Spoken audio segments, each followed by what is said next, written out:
శ్రీ గురుభ్యో నమః.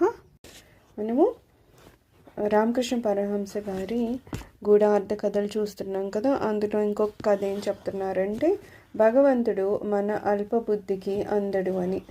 ఇక్కడ మనకి డాక్టర్ మహేంద్రలాల్ సర్కార్ అని ఒక ఆయన గురించి చెప్తున్నారు. ఆయన హోమియోపతి డాక్టర్ అట.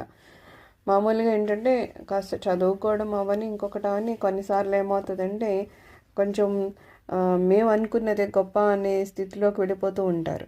అలాంటప్పుడు ఆయన ఏమనుకుంటారట, ఇక్కడ ఏదైతే మనకి రాముడు కృష్ణుడు అవతారాల గురించి ఉన్నాయి కదా, ఈ అవతారాల గురించి ఉన్నాయి కానీ వీటిని అంటే భగవంతుడే అవతారం ఎత్తి వచ్చాడు అనేది వాళ్ళని నమ్మే స్థితిలో లేరట. అందుకని ఆయన ఏవో దాని గురించి మాట్లాడుతూ ఉండేవారు. మాట్లాడుతూ ఉంటే అది చూసి అప్పుడు మన రామకృష్ణ పరమహంస గారు ఈశాన్ చక్రవర్తి గారు అని శిష్యునికి ఒక ఆయనకి ఒక కథ చెప్పమని చెప్పారట. చెప్తే ఆ కథలో ఆయన ఏం చేశారు, కాకభూషిండి అని ఒక కాకు ఉందట. అది రామాయణంలో ఒకసారి ఏదో చేయడం వలన శ్రీరాముడికి చాలా కోపం వచ్చిందంట. కోపం వచ్చి ఆ శ్రీరాముడు దీన్ని ఏదో చంపడానికని వెంట పడ్డారు. పడితే ఎలా తప్పించుకోవాలా అని చెప్పేసి అదేం చేసిందంట, భూలోకం వెళ్ళింది, పాతాళ లోకం వెళ్ళింది, స్వర్గలోకం వెళ్ళింది, అలాగా అన్ని లోకాలను చుట్టొచ్చిందంట.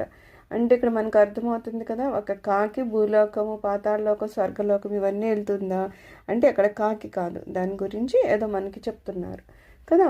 సో అన్నీ వెళ్ళి ఆఖరికి కైలాసానికి వెళ్ళి శివుడిని కూడా స్వామి ఇలా రక్షించండి అని ప్రార్థిస్తే, లేదు నేను కూడా ఏం చేయలేనని చెప్పి శివుడు కూడా వదిలేస్తే ఇంకా తిరిగి మళ్ళీ ఏం చేసిందంట, రాముని దగ్గరికి వచ్చిందంట.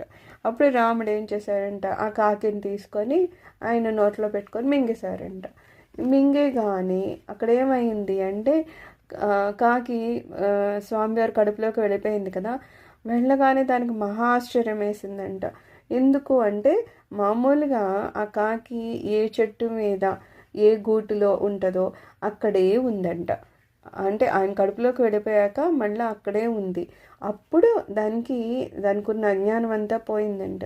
పోయి జ్ఞానోదయం అయింది. ఏమవుతుంది, అప్పటి వరకు ఏమనుకున్నది, రాముడు వేరు నేను వేరు, లేకపోతే రాముడు ఒక సామాన్య మానవుడు అనుకుంది.